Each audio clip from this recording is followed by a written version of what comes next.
Good evening, everyone. I'm Lisa Wright Jenkins. I'm the president and CEO of the Council on Aging Southern California, and I'm delighted that you've joined us virtually tonight for our 2021 Aging is Art reception. For many of you, this might be your first time with us, and for others, you've joined us annually for the last 8 years. I wanted to let you know that we're recording tonight's event, and we'll be sending you a link tomorrow so that you can watch it, and we'll share it with others who might not have been able to tune in this evening. Every year, Aging as Art is unique, evoking different emotions and perspectives, and 2021 is no different despite the impact of COVID-19. Each of us has our own story to tell about life during the pandemic. Some of our photographers here tonight have chosen to express their story through their photography. Others have shared beautiful portraits and scenarios that resonate with them as they observe our world and the aging experience. I wish we were enjoying this evening together at the Bowers Museum, which is a true gem here in the center of Orange County, California. It's certainly one of my favorite museums to visit, but the pandemic has limited our ability to hold indoor gatherings. However, the good news is that the 2021 Aging as Art show is on display at the Bowers right now through September 15th. I hope you'll visit the display. It's something not to be missed. I wanted to extend my thanks to Peter Keller, the president of the Bowers Museum, and his team for their partnership and continuing to host the Aging as Art show annually. For those of you who might not be familiar with the Council on Aging Southern California, here's a summary of our programs and services. We're a nonprofit organization based in Orange County in the city of Irvine. Our service area encompasses a 5-county area. We're celebrating our 48th year of serving older adults, their families, and caregivers with an incredible team of 82 staff members and over 400 dedicated volunteers. Many of them are retirees themselves. We have an array of programs and services that help seniors remain healthy, connected, and protected. And many of our programs and services are free. In fact, most of them are. We recently added an affordable fee-based program called Concierge Care Navigators. Our registered nurse meets with older adults and their families at home and then creates an online personalized care plan that includes short and long-term goals and incorporating input from family physicians and the family. This unique program enables loved ones to remain safely at home, supporting longevity and wellness. We're delighted to bring this to the community. You know, annually, we serve over 100,000 seniors annually in our service area, and our team has been operating virtually for the last year and a half, but I'm delighted to say that we're gradually providing services out in the field again. We're funded by individuals, foundations, government grants, and corporations, and 88% of every dollar we spend directly supports programs and services. Aging at Art is possible because of the incredible support of our board of directors who have generously underwritten the prize package for tonight's winning photographers. We're so grateful for their steadfast support and their volunteers too. We embarked upon Aging as Art 8 years ago. Why, you might ask? Well, we wanted to bring attention to older adults. We wanted to get you to stop and think about them and see the impact that they make in our world. We wanted to let others see what we see every day through our work at the Council on Aging. Older adults should be acknowledged, respected, and supported. To accomplish this, we enlisted the incredible photographic expertise and support from our distinguished panel of jurors. They've guided us since the inception of the show and encouraged us to expand to an international competition in 2020. As a result, we've received more submissions than ever before. I'd like to take a moment to acknowledge our distinguished panel of jurors. Michelle Cardin is the Director of Photography for the Orange County Register and a fantastic photographer herself. Jacques Garnier is a professional photographer and co-creator of the world's largest photograph that was exhibited at the Smithsonian Institution. Laurel Hungerford is a dedicated professional photographer based right here in Orange County, beautiful photographer, in fact. Lori Merriman is a favorite volunteer of ours, an amateur photographer and the president of Site Services. And then there's the lovely Barbara White. She's a professional photographer who travels the world. Barbara was the first photographer to step up and join our panel of jurors, and then the others quickly followed. And this year, we're delighted to welcome Joel Sartori, our 2021 guest juror. Joel is a world-famous National Geographic photographer and creator of the Photo Arc. I'd like to extend our thanks to all our jurors for your kindness, your expertise, and your sense of humor. You make Aging as Art an incredibly fun experience for everyone involved. I'd like to acknowledge the work of every photographer displayed this year in Aging as Art. We're grateful for the time and care you took in capturing these special moments and then submitting us for review by our panel of jurors. Your photographs are breathtaking. I'm delighted to announce that this year's top 10 winning photographs and a specially curated collection of 18 additional Aging as Art winners from prior years will be on display at the Ontario International Airport on September 15th through March 2022. They'll be seen by over 1 million travelers. And also, the entire collection of Aging as Art 2021 will be on display at the Newport Beach Central Library on October 15th through November 20th. As you're going to see tonight, Aging as Art showcases the beauty in aging. In an era where the media focuses on youth and slowing or stopping the aging process, the photos on display tonight capture the beauty in crinkly skin, age spots, jowls, gray hair, crow's feet, lip lines, and skin that jiggles. We welcome all that aging brings, including the effects of gravity.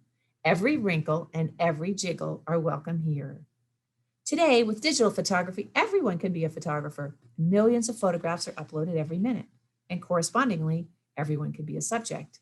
Yet what great photographs do is capture a story. A photograph can alter perceptions, shape opinions, transport us to other places, and at best, drive change. Skilled photographers spend time talking with their subjects, hearing their stories, and then striving to capture that story, not with a manipulated shot, but by the sharing of two souls on either side of the lens. It was once said that a photograph is never taken, it's always given. That concept is seen in the photographs on display here tonight.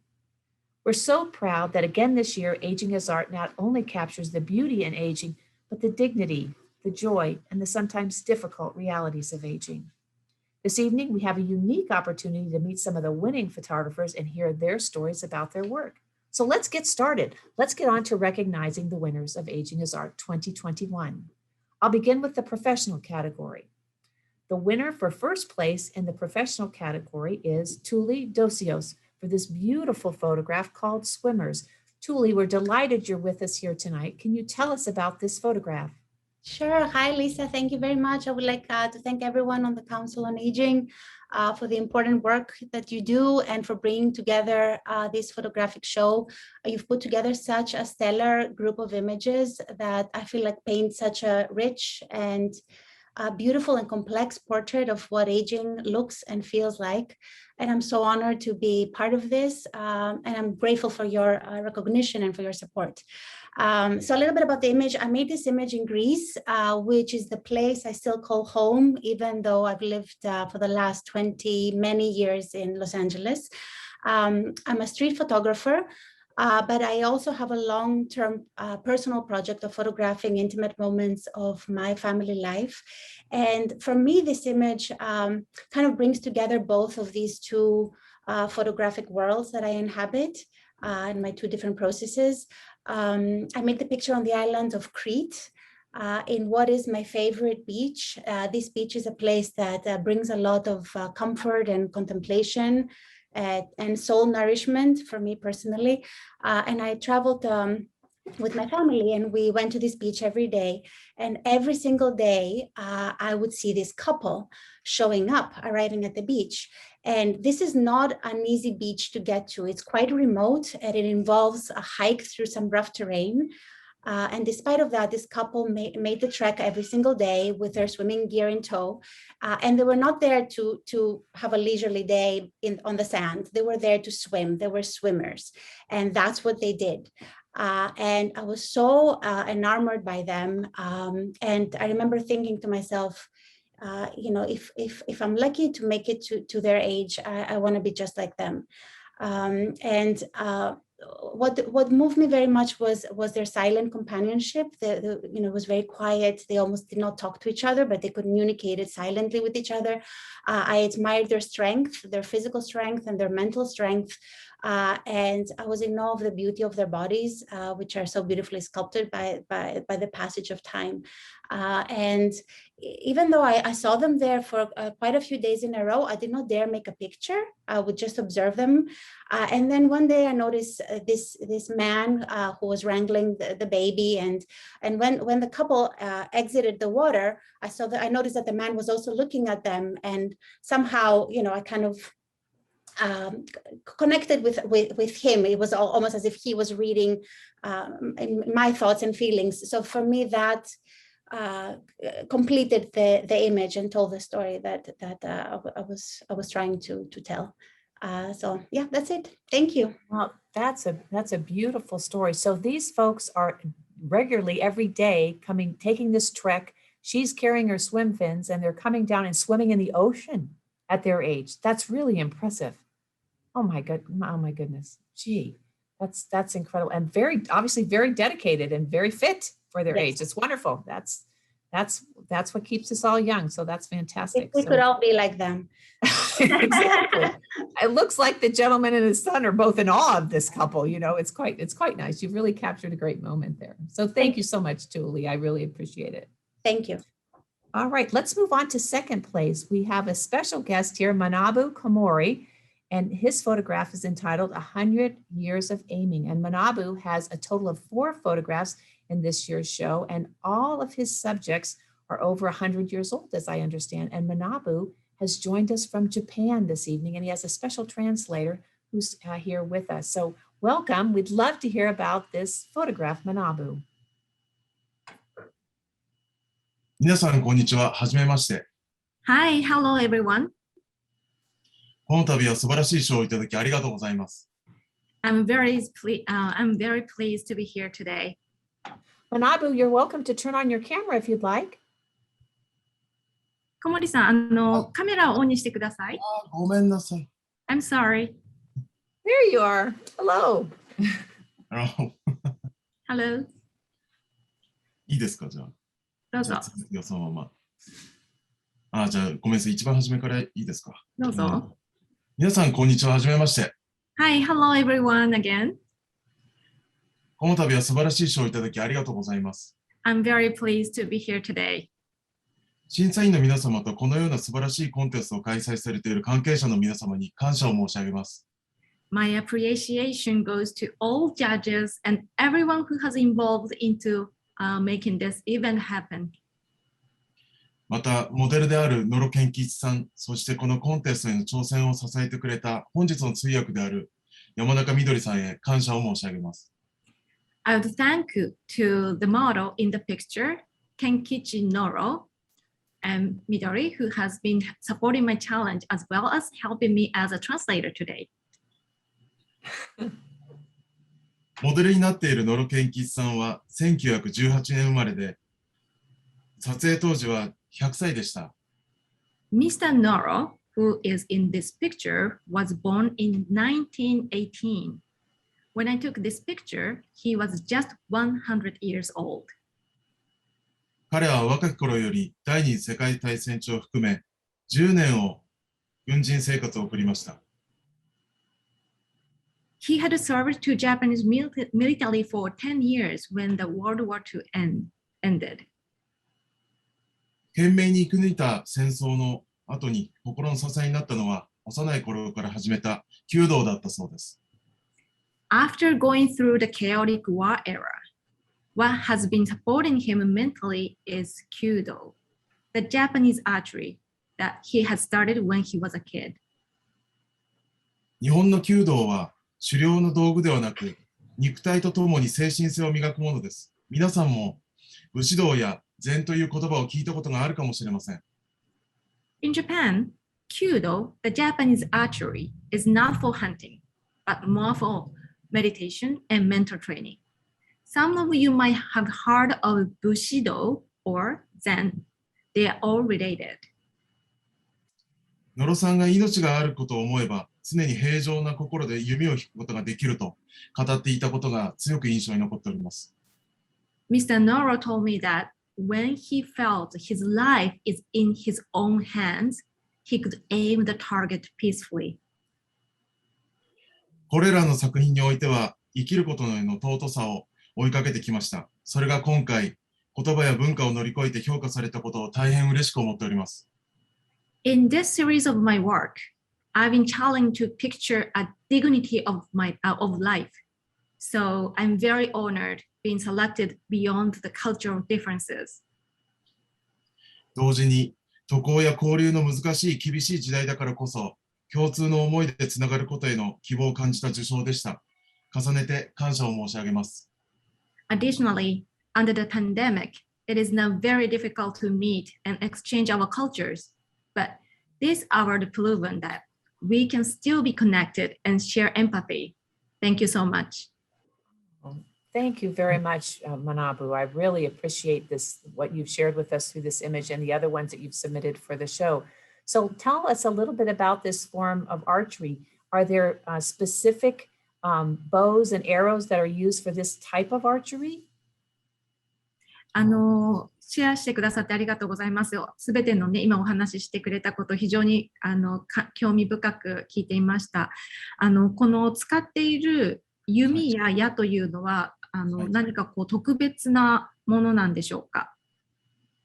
これは、ですね、競技の年齢だとか、そういうこう段階に分けて弓の重さだとかが変わってます。引く力が変わります。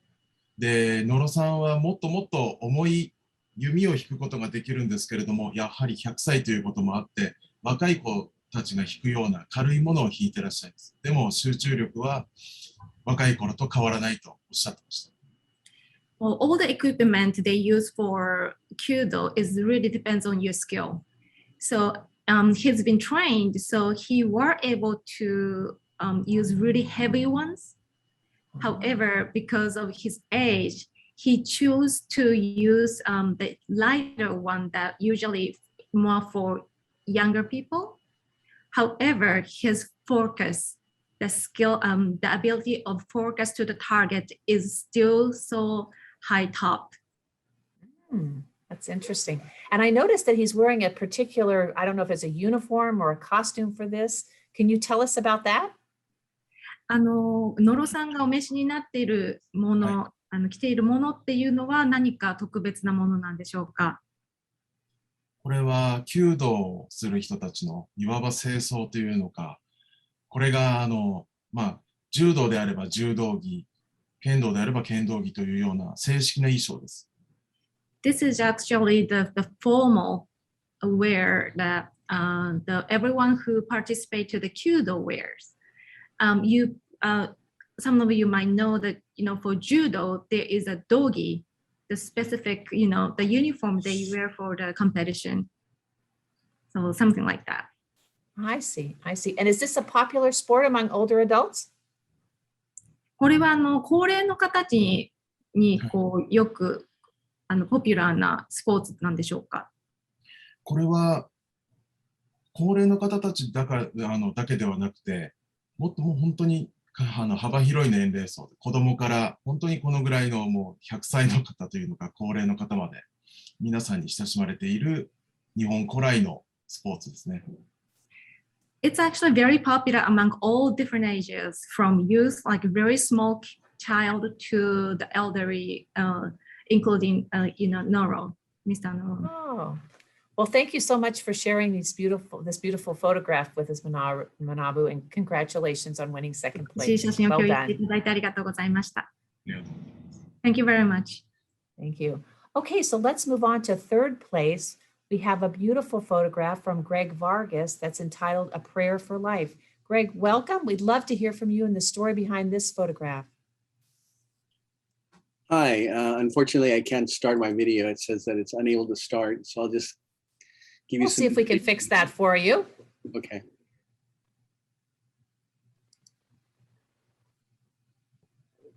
There we go. Hi Hello. there. Thank you very much. Hi. Well, hello everybody. My name is Greg Vargas, and I want to thank, first of all, I want to thank the Council on Aging and all the judges for this great opportunity and the selection of my photograph called A Prayer for Life. It's very much an honor to be included in this presentation, also to be included with such other wonderful photographers and some fantastic images that we're seeing here tonight. Well, as a photographer, what I attempt to do, I hope I do, is blend street, fine art, and documentary genres together to create my own personal style called What I Let You See. And in this case, often as I'm doing throughout Los Angeles, I'm kind of walking and shooting, and I was in Koreatown in downtown in Los Angeles along Wilshire Boulevard. And this gentleman came up to me and he just asked me if I would take his picture. And I thought this is a wonderful opportunity to take a portrait of somebody on the street. So quickly I looked around and I positioned him in what I thought would be an appropriate spot with the Emmanuel Presbyterian Church right behind him. And I got down and angled up a little bit. And without even asking for him to pose in any particular way, he just put his hands together in prayer. I thought this was such a wonderful opportunity to take a shot, not only to honor him, but also to send a strong message that no matter what our faith is, no matter what our religion is, we all really kind of need to offer some prayers to our life. And it was a very unplanned and organic portrait that came together just at the right time. And that's it. Thank you. It really is a beautiful, poignant photograph, particularly during these challenging times. I think it really sends a message to all of us, right, about the need to come together and Absolutely. be kind to one another. It's really spectacular. How long have you been a photographer? Probably for about 5-6 years, pretty much professionally. I mean, I started fairly late in life, really. I mean, I've been shooting for, a number of years, but not really seriously till about 5 or 6 years ago. I really took it on, as something that I really wanted to do, and basically worked at perfecting, this particular craft.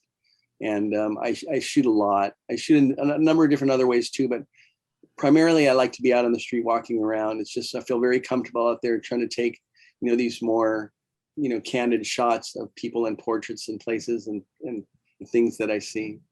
Well, this is a beautiful photograph and one of the few that is in color. So thank you very much for sharing this with us and sharing the story behind this photograph, Greg. Thank you so much. Thank you again. Sure. Okay, let's move on to our first honorable mention in the professional category. That goes to Mark Coggins for this photograph entitled Sharing. Mark was unable to join us tonight, but he wanted to let you know that he's a street photographer who travels the world. This particular image was captured in Berlin, Germany.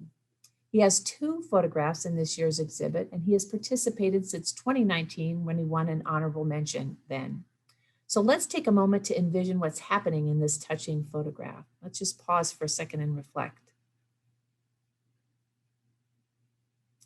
When I see this looks like a grandfather sharing his ice cream cone. Looks like chocolate to me with his grandson who's loving the taste of that ice cream. Really a sweet photograph. So our thanks to Mark for this beautiful photograph. And let's move on to our second honorable mention, which goes to Steve Head for this photograph entitled Soul Pain. Steve has a total of 2 photographs in this year's exhibit. So Steve, I know you're here with us from Missouri. We'd love to hear from you about this photograph. Thank you, Lisa. I want to just say how grateful I am to be selected and be a part of an exhibition with so many wonderful photographers. I wanted to have a photograph that kind of stood on its own. I wanted the viewer of this image to ask themselves questions about what would be the situation, what's going on in this image. But the inspiration for this image comes from many years ago. I have a 45-piece art exhibit that includes photography and other forms of art. It is called Family Secrets.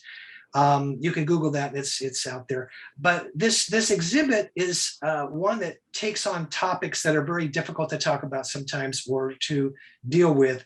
The topics are like childhood trauma, sexual abuse, Alzheimer's and schizophrenia, dementia, drug abuse and alcoholism, a lot of things that go on in the lives of our families or our friends or our neighbors that sometimes affect us in an emotional way. I had a grandmother. I was doing genealogy back in the 1980s, and I found a grandmother that had been institutionalized in a mental institution in Oklahoma. And she was there from 1933 to 1943, I think, 1934 to 1943. So she was there for 9 years. She had 12 children, and all those children were without their mom during that time. 3 days before Christmas in 1943, she took her own life in a horrible way in that institution. I carried her, I was able to get her medical records from that institution, and I had them in my desk drawer for like 25 years. And in 2013, I started doing art, and I wanted to do something with this woman's story. I felt like I was the only person on the planet Earth that knew her story. And so I created a piece of art about her story. And that was the beginning of this exhibit called Family Secrets that has been, it's actually in a virtual gallery now. And I was able to show it to people around the world now. I tried to capture what she may have been feeling during those last days. I myself, I'm 69. When I grew up, my family has a lot of stories. I won't go into them on this right now, but that's what my exhibit's about. The stories are a lot of stories about a lot of people in my genealogy, uncles and aunts and brothers and sisters and different people that had issues growing up in a dysfunctional family tree. And so there was a lot of pain and a lot of things going on. And I tried to cover all these topics in my exhibit. What I've tried to do with this is to get people talking about these issues. When you see my art, immediately people feel free to tell their own stories. They'll say, you know what, when I was growing up, my parents were in prison, or I had a sister that also had schizophrenia, or my dad had Alzheimer's, or, they start volunteering their stories. And that's what's so cool about my art, my images. So this one, I think when you have a viewer looking at it and you ask them, what are you thinking? They have to draw on their own background, their own stories, their own experiences to be able to come up with an idea of what this is, what this man is going through. Matter of fact, I'm the model in the image, but that's where the image comes from. It's from a bigger body of work about a lot of tough topics that are hard to deal with. Well, thank you for sharing this. I think this is a particularly interesting image during the pandemic, because one of the things we certainly have seen and we hear about in our work at the Council on Aging are just the challenges surrounding isolation and loneliness during the pandemic and the impact that has on mental health. And so this certainly draws the reader in, and the viewer in, and gets them to talk about. I love what you were mentioning about it gets people talking, and that's the power of photography, is to really get people talking and considering what this image means to them and how it resonates with them. So very well done. I didn't realize until just now that this was you. This is a self-portrait in essence. Yes, there's two versions of this with two different backgrounds in this. And this one, I wanted to be a vague, kind of an institutionalized background. The other version is called The Prison in My Mind, and it has an old abandoned prison in it.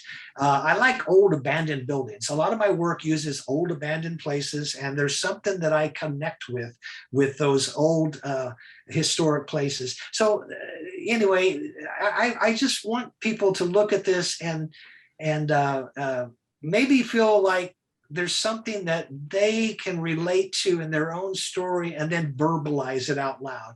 Let me tell you, the secret or the purpose about my whole exhibit is to let people know that as long as you keep things hidden away in shame and never talk about it, there will never be healing for the childhood traumas that a lot of us have gone through. And in order to heal from our childhood traumas, we have to be willing to tell our stories. And so my art exhibit gives people permission to do that. And I'm just amazed at, it was recently on exhibit at the Glore Psychiatric Museum in St. Joseph, Missouri for a year and a half. And this is a museum that is in an old insane asylum facility. And people from all around the world visit this museum, and they left me notes from all around the world. And sometimes these notes will bring me to tears, what people have to say about how this exhibit impacts their hearts. Again, some of the topics like sexual abuse, things like that, I draw those from personal experience, and I try to do it in a way that's not in your face, but people can connect to. And so I was recently privileged to give a tour of my virtual exhibit to two classes, two groups of class teenagers from the Ukraine and their teachers. And so there was 20, each group had 20 kids, and we were able to join virtually 5,700 miles apart and let me walk them through my exhibit. And these kids were all at-risk kids. And these images like you're seeing, I was able to connect with them heart to heart, which is amazing. Wonderful. Well, thank you so much for all that you do to connect people across generations, across the world. Well done. Thank you so much, Steve. Thank you, Lisa. Okay. All right. So I'd like to extend our thanks to these professional photographers for sharing their talent and their stories. And thank you so much for your beautiful images. Now let's move on to the winners in our amateur category. In first place, the winner is John Sievers for Joy and Love. John, I love this photograph. I'm delighted you can join us this evening. Can you tell us about this image? I sure can. And thank you so much. And again, thank you to the Council on Aging for this juried photography event. And just like that story that Steve told, this is amazing. This is so much fun, and it allows us to share our work. So I can't thank you guys enough. This photo, Joy and Love, kind of came about as a challenge. I'm a physical therapist, and I have a private practice in Grass Valley, California. Grass Valley is a small town in the foothills between Sacramento and Lake Tahoe. And yes, we're safe. We have fires work very, very close to us, but they are moving northeast. And this gentleman was one of my patients, and this was last year, and this was during the pandemic. This was in June.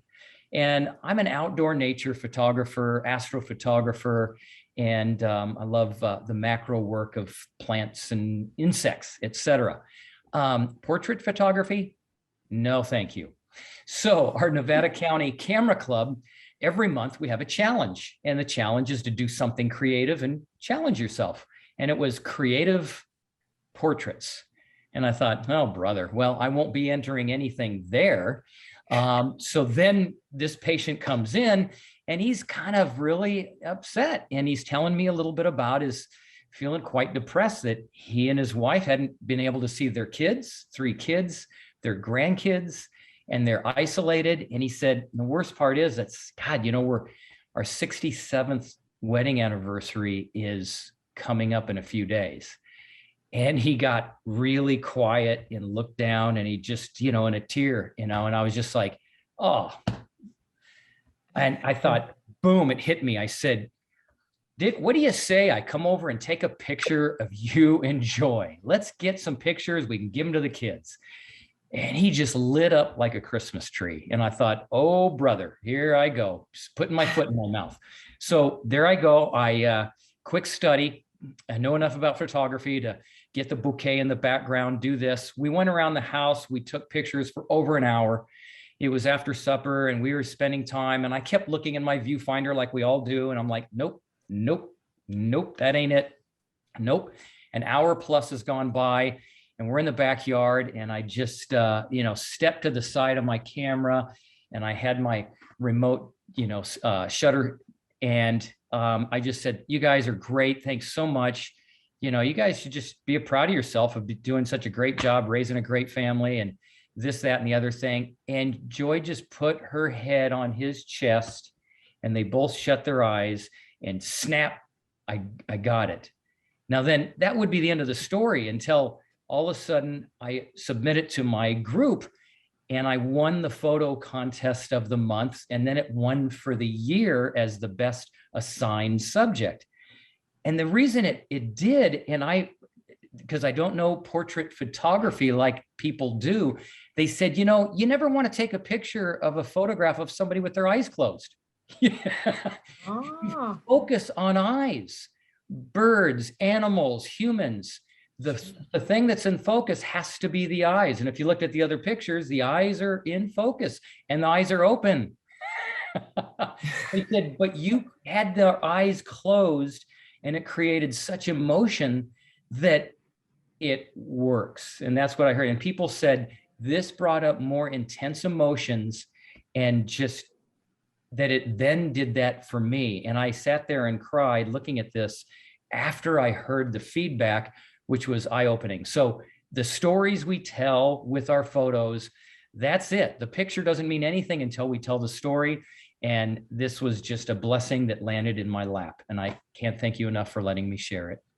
Wow, thank you for sharing it. It really is a beautiful photograph. And I like looking at their skin. You know, I mentioned earlier that we appreciate wrinkles here, and just look at the beauty in their skin and just this years of memories and time together. It's really a lovely photograph. I think you might want to consider your talents, reconsider your talents in portrait photography. You've really got some great ones going there. So thank you for sharing your story. It's wonderful. And I have to tell you a little sideline here in our office. We have several women here who are quite tall, and we were joking, well, when you look at this, the petite gal got the tall guy again. So there you go.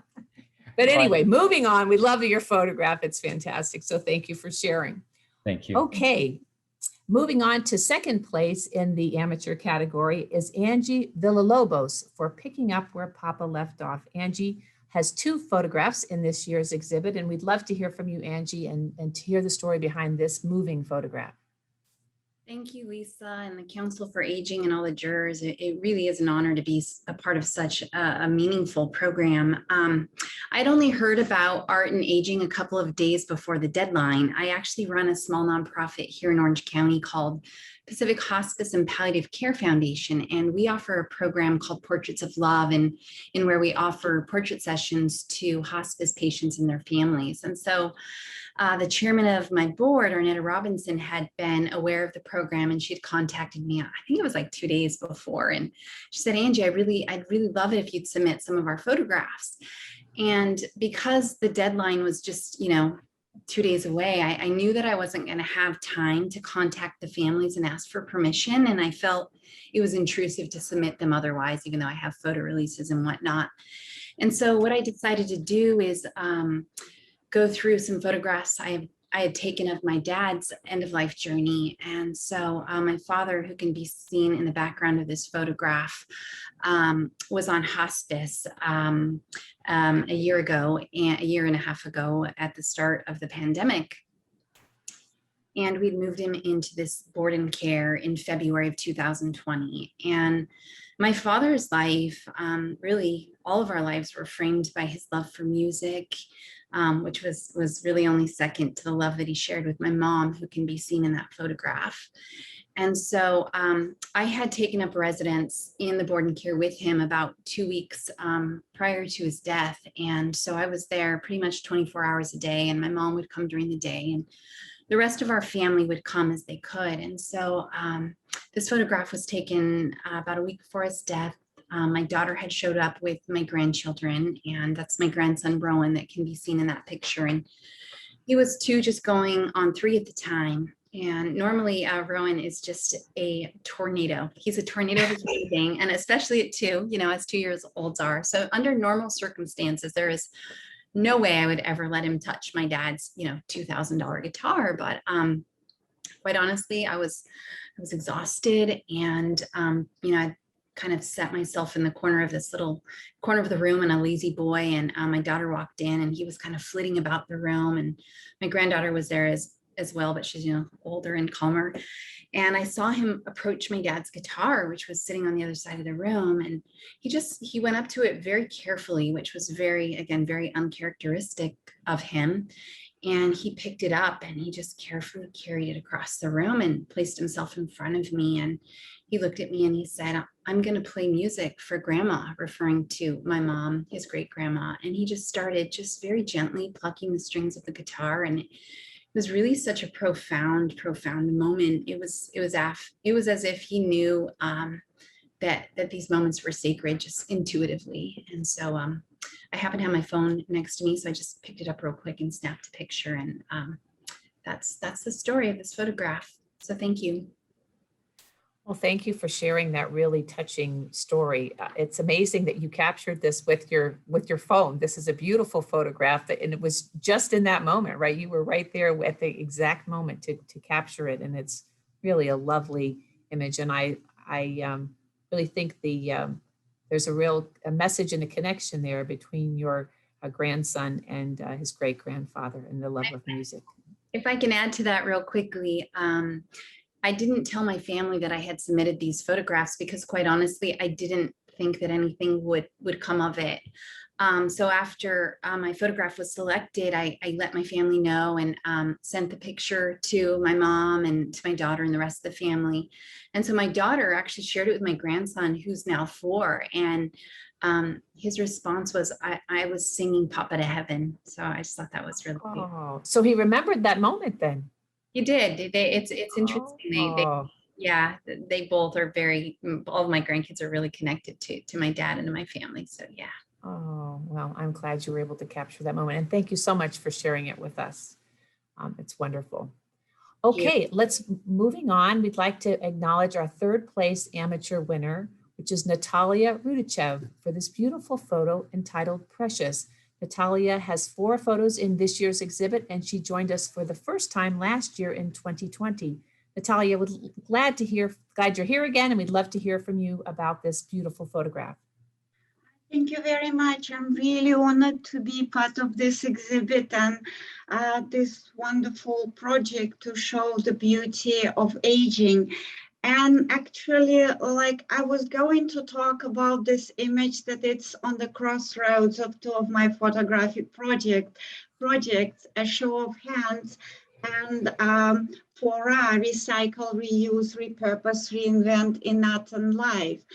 And it's important for me to capture human hands because we come into this life and we're received by hands. And then when we end our life, we are laid to rest by the hands, and everything that happens in between passes through our hands.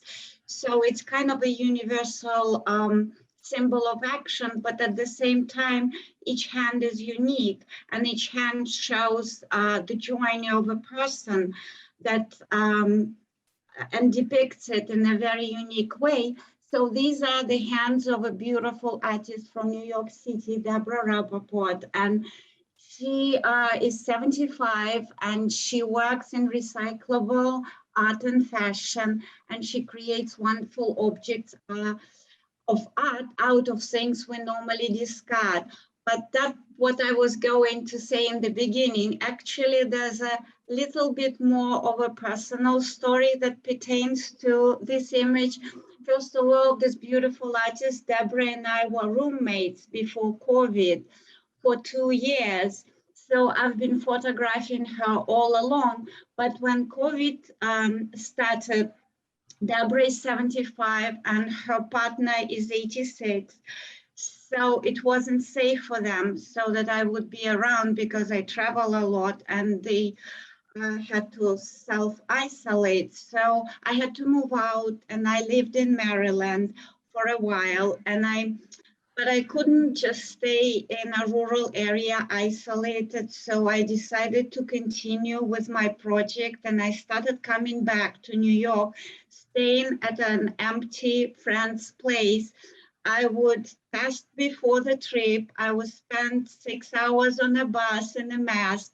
Then I would test after the trip and I would quarantine. And then I would come masked and shoot her on the roof of the building, socially distancing.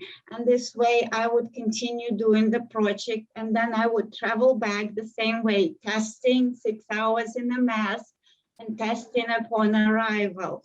And that's how this project continued throughout COVID. So that's a little bit of a personal story that belongs to this photograph. I think you might win tonight's competition for the most committed photographer during COVID. That's an incredible story. What dedication to keep your work going. And, you know, when you look at this photograph and you see these beautiful hands, you know, often you be in the aging field, we see images of hands, but this one really caught our judges' attention. I happened to be there on the night that we did the jurying, they did the jurying process. I'm sort of like a fly on the wall. And some of the comments coming back from our jurors was that just the uniqueness of her hands and just the weathering and the beauty and the aging of her hands, but then also the contrast of this very contemporary ring, which you oftentimes wouldn't see on an older adult, and then also her beautiful fingernails. It was just a very unique image. And thank you so much for sharing it. You must have quite a collection of photographs of her. Yes, it's a really big project. I've already submitted it to a couple of places, and even it won third place at International Tokyo Photo Awards, the whole project. Wonderful. Well, wonderful. Fantastic. Well, best of luck to you. Keep that commitment to photography going and keep sending them into Aging is Art. All right, let's certainly. Okay, let's move on to our first honorable mention in the amateur category. Goes to Rebecca Waters for self-portrait. Is that really me? So Rebecca, I'm glad you've joined us here this evening. We'd love to hear from you about this photograph. Okay, so there we are. Okay, there I am. Hello, everyone. I want to thank the council, first of all, for again honoring me or allowing me to participate in this competition. This is the second year that I have participated in the competition, and I'm very grateful for the council. And also, I want to thank, excuse me, Maureen McDonald, who is the director at the Orange County Fine Arts Showcase Gallery, who first told me about the competition and encouraged me to enter last year. So last year I have it's still on exhibit, I believe, from the 2020. And I also have another image that I submitted today that I think is going to be exhibited per Ryan. I probably need to check with him on that one. It's called Remembering the Words. But in any event, I do want to thank you for, again, selecting me. So a little bit about this photograph. I've been retired for 5 years. I'm 72, and I have been retired, but have remained very active. And since 2013, I became serious about taking photographs. And I've been doing that since retiring by traveling all over the world where I can and taking images of the beautiful places that I have been.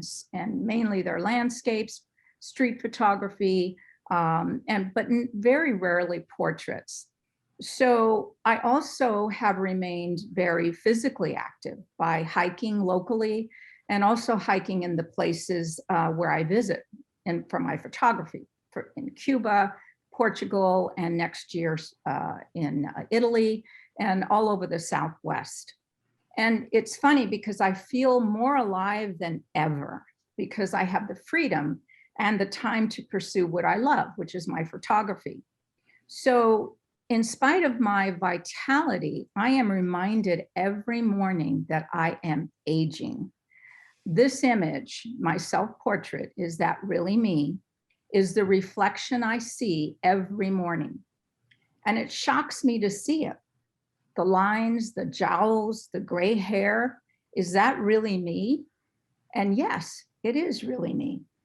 But I will ignore the mirror and I will continue to live my life vigorously and with a bit of urgency because the clock is ticking. That's it. Thank you very much for allowing me to participate again this year. Well, thank you very much for sharing this beautiful photograph of yourself. And in our culture, it takes some bravery for a woman to be submitting a photograph to an international competition of herself without makeup. I don't know how that got underway, but here we are. But I thank you. I think this photograph resonates with a lot of women as we age, and men too, probably. That when we sometimes look in the mirror, we think, well, who is that looking back at me? Who is that? But when we look a little deeper, we can certainly appreciate just all the experiences, the memories, and what living a life well lived stands for. And so, thank you for this beautiful photograph. It's really lovely. Thank you so much. Certainly. Okay, so now I'd like to move on to our final honorable mention, which goes to Jeff Larison for Mass Avenue, Boston. Jeff has 3 photographs in the exhibit this year. And I must say, Jeff, I have been on Mass Avenue in Boston, so I'm looking forward to hearing your story about this. Well, and we look forward to you coming back. Thank you very much. Thanks to the council and thanks to all the jurors as well. And I really have to say, looking at all the images that we've looked at tonight, it's really an honor to be amongst this group. There's some impressive work, and I hope at some point I'll be able to get out and see the entire show. So yeah, so this image is part of a project that I've been working on. It really started about 30 years ago. I'm a street photographer in Boston, and I shoot by walking around the city and documenting things that I see. And many of the images in this project were shot a long time ago before digital film. This is a more recent image that is taken as a part of the project. I've started to formalize it and work more closely on trying to document Mass Ave in Boston. For those of you who have not been to Boston, Mass Ave runs through Boston. It runs across the Charles River into Cambridge and Arlington and Lexington, and it passes just all sorts of different life. It starts in the Dorchester area, which is downtrodden. It runs past the Methadone Mile. It runs through some of Boston's nicest neighborhoods, past Symphony Hall, past MIT and Harvard University, and 3 different city halls are on Mass Avenue. And this gentleman who is walking on Mass Ave, this is pretty close to Symphony Hall in the south end of Boston, was coming down the street, and I saw him coming in this beautiful light with this great geometry and the composition. I just hope that he positioned himself with a good stride in the right place, and he did. And I was so happy to see the image with his just lovely hat and his walking stick. And for me, who's getting up there, I have a bad hip and it's hard for me to walk. I have a cane that I stroll around with now, and seeing some of the images that of older folks, including this gentleman with his hat, it's about his stride. You know, you were talking about skin and wrinkles and things like that. I see aging on the street in the stride and the posture of people, and this one really brought it all together for me. So I wanted to thank you for including in the show and the other images that are there as well. And it's I'm truly honored. So thank you so much. Well, thank you. One of the things that I love about this photograph is the shadow of him, and just his focus on staying active with his walking stick and keeping moving and going forward. You know, and when you think about Mass Avenue and the neighborhoods that it covers, how long is it anyways? It's quite a long road, isn't it? It's about 17 miles if I measured it right, and it goes all the way. It starts in Eddie Everett Square in kind of an industrial area, and it ends in Lexington. It follows along the Battle of Lexington and Concord, you'll remember from your history lesson, and ends up in the national park that documents the Minuteman National Park. So yeah, you see everything on Mass Ave. Well, keep submitting photographs. We'd like to see more of your work. This is fantastic. So thank you so much for your submission, Jeff. Thank you. Okay, I'd like to extend our congratulations to all our winning photographers who have shared these exceptionally beautiful images of older adults. And I'd also like to spend an extra thank you for sharing. I'd like to thank our photographers for sharing their stories with us. It's the stories behind the photograph that elevates it to another level, drawing the reader in. And thank you for engaging us and inspiring us and sharing your creativity this evening. And now I'd like to introduce you to Ryan Fernando, our Development Database Administrator. This show would not be possible without Brian's diligence and technical help. He's led Aging is Art here at the Council for his 2nd year, and I'm so grateful for his passion for photography and his dedication to coordinating this event, along with the wonderful Anna Ferguson, our Special Events Manager, and Jamie Kanzler, our Director of Development. Aging is Art is a real passion for her as well. So Ryan will share more about our online exhibition that includes 94 photographs for this year. And Ryan, I'm going to turn it over to you. Thank you, Lisa, and hi, everyone. Thank you all for participating in this year's show. It was a pleasure working with all of you. I had a great time. I wanted to take a moment to show you all where you can find this year's photos if you can't make it to one of our exhibits. The first way is to visit us at coasc.org/agingisart and scroll down until you see this section in this slide. As you can see on the slide, you'll see the winning photos as well as the juror selected exhibits. The other way to follow us, to find the photos, is to follow us on Instagram. I'll also be sharing many of this year's photos, including those that finished outside of the top 90. We had just so many photos this year that were just wonderful. Be sure to follow us, especially if you participate in Aging's Art, because I would love to tag you in your photos. In this slide, we have a quick view of what the juror selected gallery looks like. The photos are listed in alphabetical order by photographer name, just to make it easy to find. And here's a closer look for those of you included in the exhibit. You'll see we've added a link to your website and Instagram account if it's available. If you don't see your site listed, please reach out. I'd be happy to add it for you. With that, I'll pass it back to Lisa. Thank you so much, Ryan. I really appreciate it.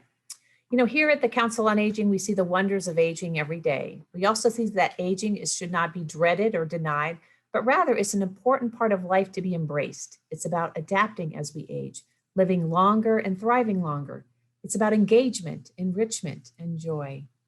It's best enjoyed by planning for aging, much like we plan for so much else in our lives. We plan for our education, maybe plan to get married, plan a family, buy a house, buy a car. But how much time have you actually spent planning for your own aging experience? Probably less than you've spent planning for your last vacation. So take some time to think about your plan for aging and how to make it the experience that's captured in many of these photographs. And by all means, break out your camera. We'd love to see your photographs in Aging is Art next year. Aging is Art 2022 will begin to submit submissions from around the world in March 2022. And I'd like to extend a special thanks to our sponsors this evening who have made Aging is Art possible: the Epson Corporation, the wonderful Cirilla Fund, and UDirect IRA Services. So thank you so much for joining us tonight for this special celebration. And wherever you are, take a moment to visit our website, like Ryan mentioned, and at coasc.org/agingisart. You can peruse our 2021 collection of 94 photographs and decide which ones resonate with you. Have a wonderful evening tonight, and thank you again. Good night.